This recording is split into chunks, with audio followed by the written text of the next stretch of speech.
I see four possibilities happening. Obviously, the four different outcomes: majority Trudeau victory, minority Trudeau victory, and the likely coalition that'll come from that. A minority Conservative victory and the desperate attempts to make a coalition out of that, which I think will fail. And then perhaps the least likely outcome, but the most desirable, a Conservative majority. I'll get to that, but first, let's recap where things are less than a week before the election. I think the first point to say is that it is extremely close. I've been watching the polls as closely as I'm sure you have, and it is a statistical tie. Every pollster I see, the Liberals and Conservatives are within the margin of error of each other.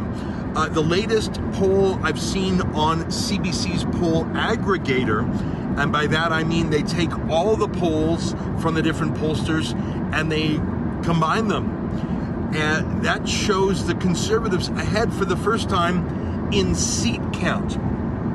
And what I mean by that is the efficiency of the vote. Of course, right now I'm speeding across southern Alberta, a place where the Conservatives will surely get 65, 70, maybe even 80% of the vote. But the thing is, that won't help them get any more seats. They'll win these Alberta seats overwhelmingly, but it's still the same number, whereas the Liberal vote is more spread out.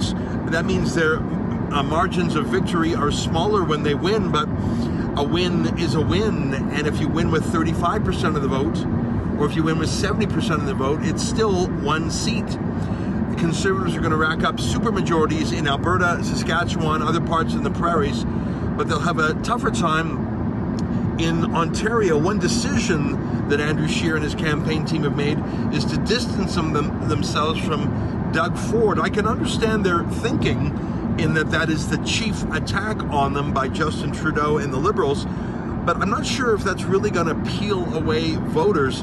The last polls I've seen have shown that Doug Ford in the 905 area code is actually more popular than Andrew Scheer and the Conservatives. And of course, they have the Doug Ford network, the Doug Ford brand. Those who like him a lot.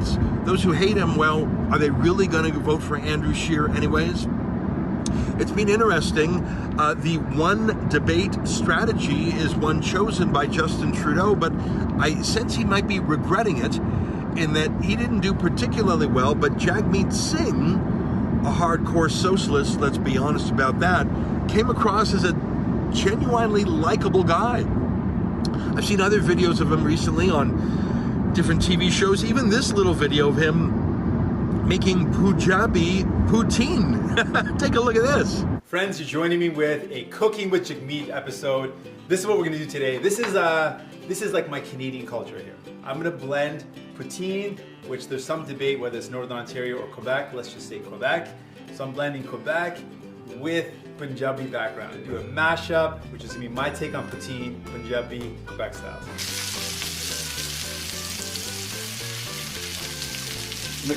Turn the camera for a second.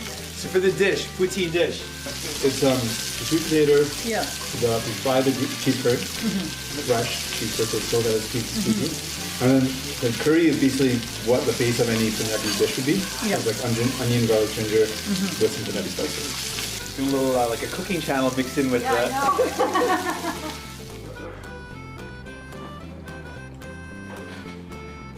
know. This is so good. This is very Yeah, it's excellent. not bad. Thank you. It's not bad at all.